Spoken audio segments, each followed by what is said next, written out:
சாஸ்திரப்படி லக்னம் நன்னா இருந்தா யமகண்டம் தான் கூடாது. யமகண்டம் தான் ரொம்ப நல்ல காரியத்துக்கு யமகண்டம் கூடாது, கெட்ட காரியத்துக்கு குளிகன் கூடாது. இதான் விஷயம். குளிகன்னு ஒன்று போட்டிருப்பா, அதில் செய்ய செய்ய மேலே அந்த காரியம் வளர்ந்துட்டே வரும், மேலே மேலே விருத்தியாகும். கெட்ட காரியத்தை அதில் போய் செஞ்சால் மேலமே வளர்ந்துட்டே இருந்ததுன்னா அதனால குளிகளில் செய்யக்கூடாது. நல்ல காரியத்தை யமகண்டத்தில் செய்யக்கூடாது. இந்த பாணிகிரகணம் பண்ணும்போது இந்த கட்டவரல் மேலே பற்றிக்கணும், மற்றவர்கள் மேலே பக்கப்படணும்.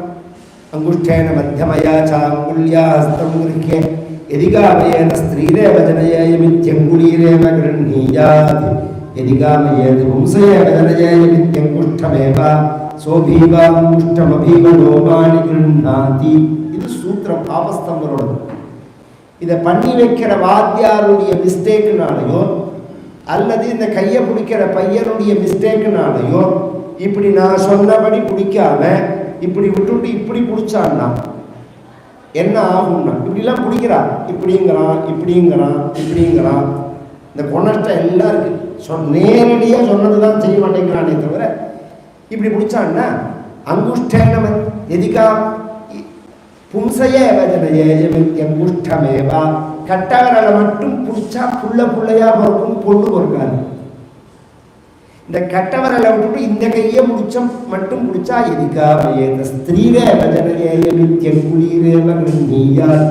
பெண் குழந்தைகள் மட்டும்தான் பிறக்கும், ஆண் குழந்தை பிறக்காது. இதுல என்ன இருக்கு விஷயம்னா, இது அங்குஷ்டாபியா நமஹ தர்ஜனி மத்தியமா அனாமிகா கனிஷ்டிகான்னு இதெல்லாம் புல்லிங்கம், இது ஆண்லிங்கம். அப்ப ரெண்டும் கலந்து இருக்கணும். அப்படிதான் சாஸ்திரம் சொல்றது. சில பேருக்கு தோணும் இன்னைக்கு விட்டுட்டா அந்த மைண்டு செட்டை, ஏண்டாப்பா புள்ளைய பெத்தோன்னு அவ்வளோ வருத்தப்படுறான். ஒரு 25 இன்னைக்கு பொண்ணை பெற்றவாதான் ராஜா பாக்கியசாலி. அவள் வச்சதுதான் சட்டம், அவள் என்ன சொல்றாளோ அதுதான் வாழ்க்கை. பேசுவா நவத்வாரத்தையும் பூத்தின்னு இருக்கணும். பிள்ளைய பெற்றவா எல்லாம் ஒரு சுழற்சி தானே, எல்லாம் சுழண்டு தானே வரும். அத்தனை பாடுபடுத்தியிருக்கல நல்ல குழந்தைகள் எல்லாம் போட்டு ஹிம்சை பண்ணி வில்லுட்டம்ளரை கொண்டா, பட்டுப்புடவையை கொண்டா, பட்டை கொண்டா, மோதிரம் போட்டாலும் அவங்க அதில் சீர் செஞ்சாங்க. பருப்பு தேங்காய் ஏன் சின்னதாக இருக்கு, ஏன்னா அது மேலே ஏறி பார்த்து போறியா பருப்பு தேங்காயில் சின்னதாக இருந்தா என்ன. ஒரு எல்லாத்துக்கும் ஒரு சண்டை, ஒரு ஆர்கியூமெண்ட், ஒரு ஹிம்சை. கஷ்டப்பட்ட காலத்தில் இன்னைக்கு எல்லாருக்கும் ஃபைனான்ஸ் ரீதியாக சப்போர்ட். இன்னொரு விஷயம் என்னன்னா, அந்த காலத்தில் என்ன பண்ணுவேன், எவ்வளோ நகை போடுவேன். இன்னைக்கு கேட்டால் கல்யாணம் கிடையாது.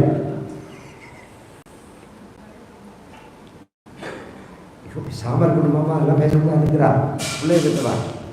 இப்போ அடுத்த கடைசியில் இப்போ லேட்டஸ்ட் ட்ரெண்ட் என்னன்னா 50-50 கல்யாணத்தில்.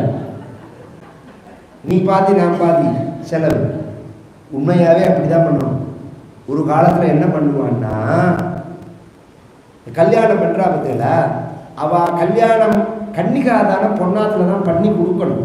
ஆனால் இந்த பொண்ணுக்கு நகை போடுறதே கொடியோ திருமங்கல்யமோ மூக்குத்தியோ காதுக்கு போடுற வைரத்தோட பிள்ளையாத்துல போடுவான். எங்கள் தாத்தாலாம் ஏன் அப்படின்னு சொன்னால், நம்மாத்துக்குன்னா மகாலட்சுமி வரான், நம்மாத்து மகாலட்சுமின்னா அவன். இந்த எண்ணம் இருந்தால் ஒழுங்காக இருக்காது குடும்பம். அந்த எண்ணம் அந்த குழந்தைக்கு இருக்குமா? இருக்காது. எடுத்த உடனே, ஏன்னா அந்த காலத்தில் சின்ன வயசில் கல்யாணம் பண்ணுறது அந்த விவசாயத்தை பார்த்தா தெரியும். இளம் பயிராக இருந்தால் பிடுங்கி நடுறதே வேர் பிடிச்சிக்கும், முத்தின பயிர் வேர் பிடிக்காது. அது மாதிரி ஒரு சின்ன குழந்தையில கல்யாணம் பண்ணுறதே மனசை அப்படியே ஷிஃப்ட் பண்ணிக்க முடியும் இந்த பக்கம்.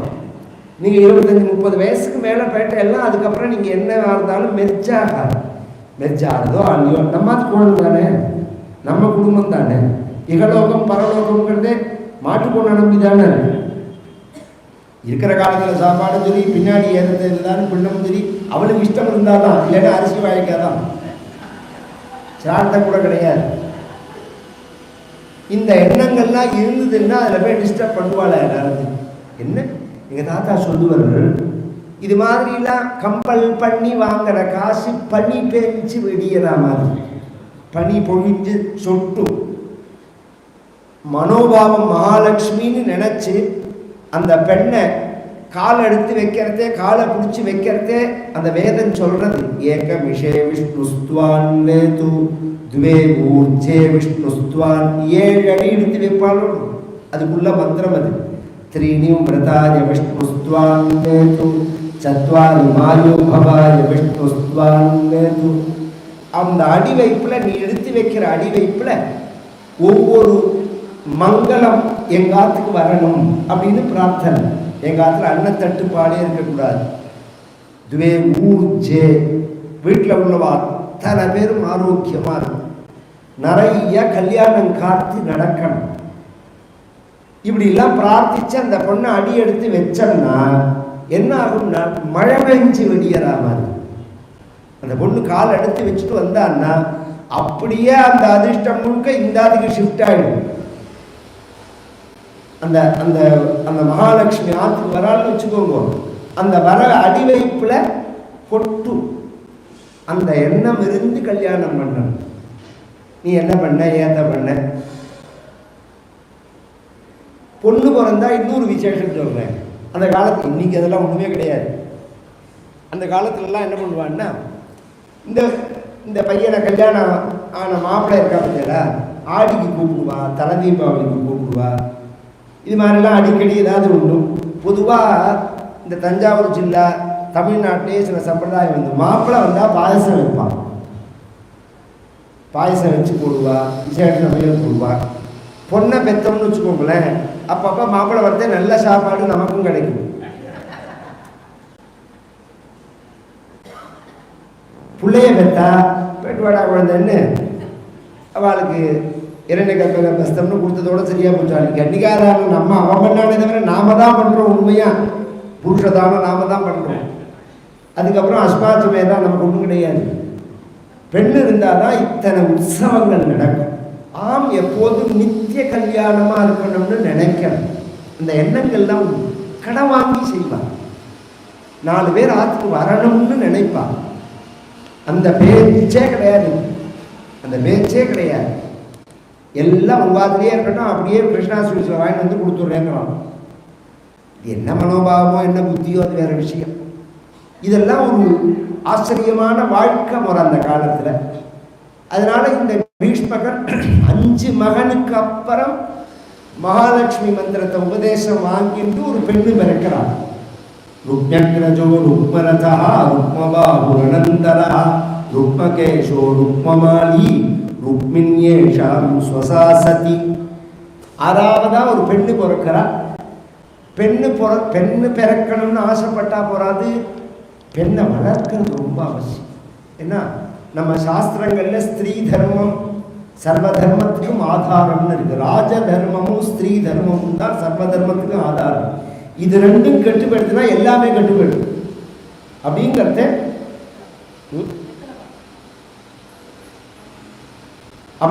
நாம என்ன பண்ணணும்னா, அந்த குழந்தைகளை அந்த தர்மமா வளர்க்கணும். என்ன சுதந்திரமா இருக்கலாம், தைரியமா வளர்க்கலாம். ஆனா ஸ்திரீத்துவங்கிறது மாறாம வளர்க்கணும். அந்த குழந்தைகளுடைய பொறுப்பை அந்த குழந்தைகளுக்கு சொல்லி தரணும். நீ என்னைக்கு இருந்தாலும் ஆத்துக்காரோட தான் இருக்கணும், கணவன் தான் உனக்கு எல்லாம், அந்த பொறுப்பு உனக்கு இருக்கணும். நீ அதுதான் ஒரு வீடுன்னு இருக்கணும். விளக்கேற்றுறதையோ நல்ல காரியங்கள் செய்யறதையோ எதையுமே நீ இது பண்ணக்கூடாது. இதெல்லாம் பழக்குவான் அந்த காலத்தில். இந்த காலத்துலலாம் அப்படி கிடையாது. என் பொண்ணை என்னமா சொன்னேங்கிறான். என் பொண்ணை என்னமா சொன்னேன், என்ன சொன்னேன்னா கார்த்தால ஏந்துக்க சொன்னேங்கிறான்.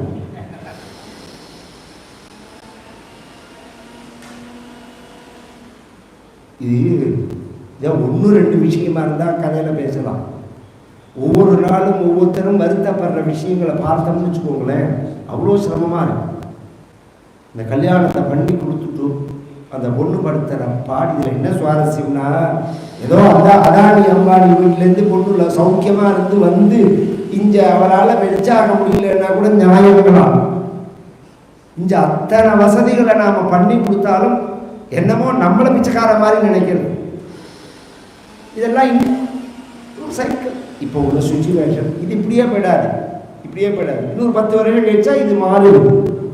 ஆனால் நாம் என்ன பண்ணணும்னா, இதில் நான் கவனிச்சுட்டே வரேன், இந்த கல்யாணம் பிரச்சனைகள் இதெல்லாம் வந்து ஒரு 70-80% இதெல்லாம் இருந்தாலும் 25% கரெக்டான பாதையில் தான் போயிட்டு, கரெக்டான பாதையில் போகிறது. கரெக்டாக கல்யாணம் மாட்டு கொண்டு வந்து சம்பிரதாயம் பழக்க வழக்கம் இதெல்லாம் அப்படியே இருக்கு. ஏன்னா பகவான் என்றைக்குமே விதை கொஞ்சம் வச்சிருப்பாங்க, நல்ல விதையை அழிய விட மாட்டாங்க. அதனால நல்ல குடும்பத்தில் வந்து இப்போ கவனிச்சதுன்னா பொண்கள் நிறைய பிறக்கும். ஏன்னா நல்ல தர்மங்களை வளர்க்கணுங்கிறதுக்காக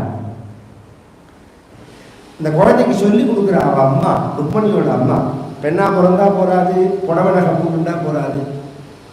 பெண்ணோட வாழ்க்கை வெற்றியா அமையறதுங்கிறது நல்ல கணவன் அமையறதுல. அதுதான் பாரத தேச சம்பிரதாயம். நல்ல கணவன் அப்படிங்கிறத சாமர்த்தியத்தினால அமைச்சுக்க முடியாது.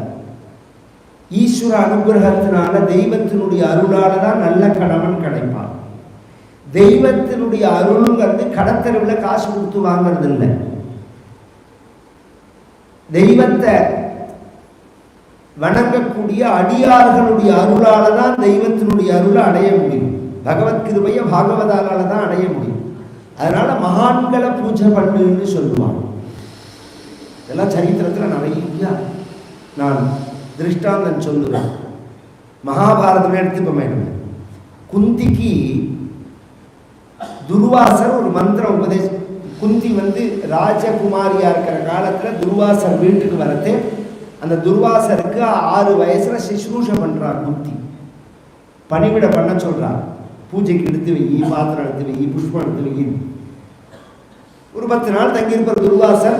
போற சமயத்துல அந்த குழந்தைய உட்காந்து வச்சு ஒரு மந்திரம் உபதேசம் பண்றார்.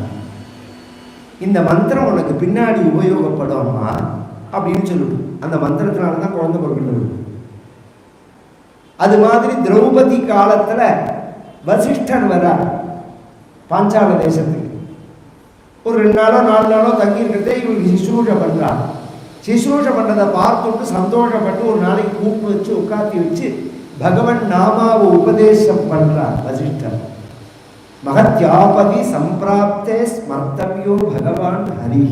மகாபாரதத்தில் அப்படியே வசிஷ்ட வாக்கியம் ஸ்மரதி புராணூனம் மகத்தபா.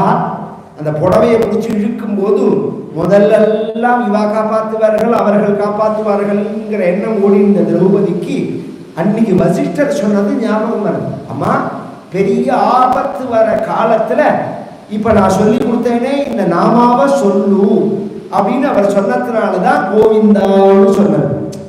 இப்ப நாமாவை நாம ஜெபம் பண்ணலாம்.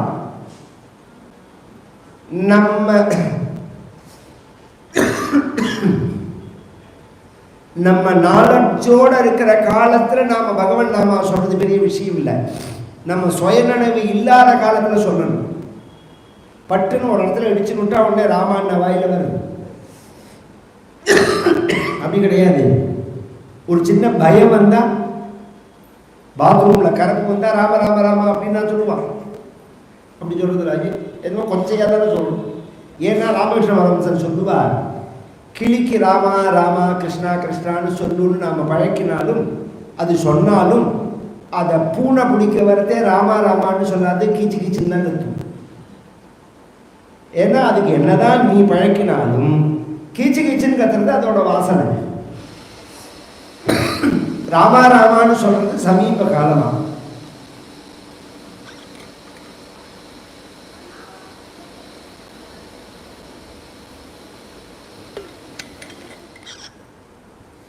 அது மாதிரி ஒரு ஆபத்து காலத்துல பகவானுடைய நாமா நமக்கு வரணும்னா பகவன் நாமா ஒருத்தருக்கு ஒருத்தர் உபதேசம் பண்ணணுங்கிற அவசியமே கிடையாது. பகவன் நாமாவுக்கு அப்படி கிடையாது, நாமே சொல்லலாம். ஆனா யாராவது மகான்கள் மூலமா உபதேசம் வாங்கிட்டா நம்மோட